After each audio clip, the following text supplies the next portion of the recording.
Medspa Revenue Insights. First, let's start with a disclaimer. What you're about to hear is a very biased view. It's based on mine, Krizan's personal insights from conversations with Medspa owners and other agencies and other colleagues in the industry, struggling with profit margins, eager to thrive, taking in the insights from their personal and professional experience. Let's start with an industry overview from the U.S. Medspa revenue. The revenue is exceeding $17 billion in 2023, growing by over $1 billion annually, 13 to 15%. Average site revenue is about $1.4 million, with affluent markets achieving even higher averages. Really exciting. Let's talk about the growth drivers in the rising opportunities with GLP, widespread adoption for use with weight loss, boosting interest post weight loss, needing or interested in aesthetics to improve the appearance of their skin. There's lots of interest in the growing area of IV therapy, hormone treatments, and that's also growing to 9 to 10%.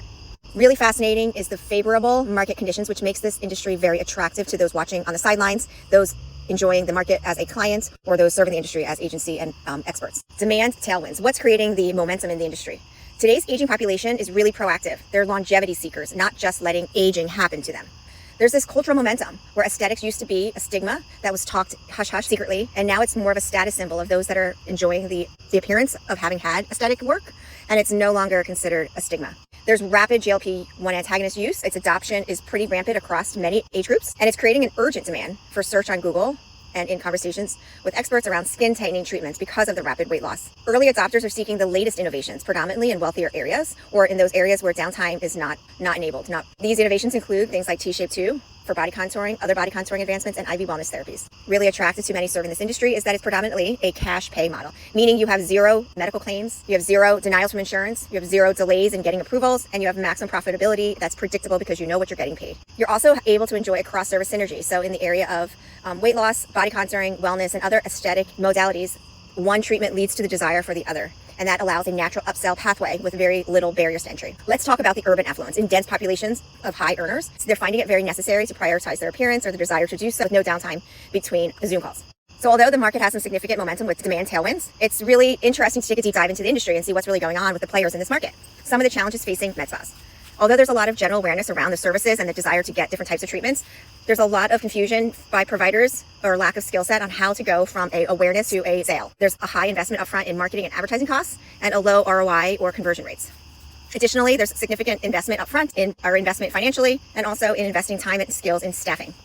Generally speaking, there's about $500,000 to $1 million startup investment, and that strains the potential marketing budgets or other resources that are needed for the successful customer acquisition.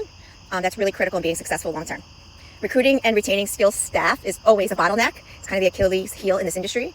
And let's talk about the competition. It is a very crowded market. It has grown significantly over the last year, with 18% new businesses have not been there in the year prior, and there's currently about 10,500 med spas operating in the space of wellness and aesthetics. There's always the regulatory pressure and the uncertainty around the changing of state laws and compliance. And then there's this sustainability plateau of revenue, where there's potentially a really nice startup of momentum at the beginning in the first year to 18 months. And then there's a need to really look at how to be more proactive in bundling services and increase client value through multiple treatments offered. Who are the winners and what are they doing differently? Their critical success factors are really around having a physician-led practice that has established brand trust and authority. Those businesses that have really efficient conversions and operations into high-value packages, they're investing in sales and conversion systems and training. The businesses that are really good at bundling services, moving from one pain point to another. For example, somebody combining a GLP to aesthetics to IV to hormone therapies and contouring. And then the discipline in operational efficiency, focusing really on investing and developing staff training, understanding the compliance, and then also making sure there's a viability long-term with profits. When you understand these insights, med spa owners can better navigate the challenges, leverage the opportunities, and have sustained growth, profitability, and know that they're really helping people struggling with their self-confidence that are tied into the way they look.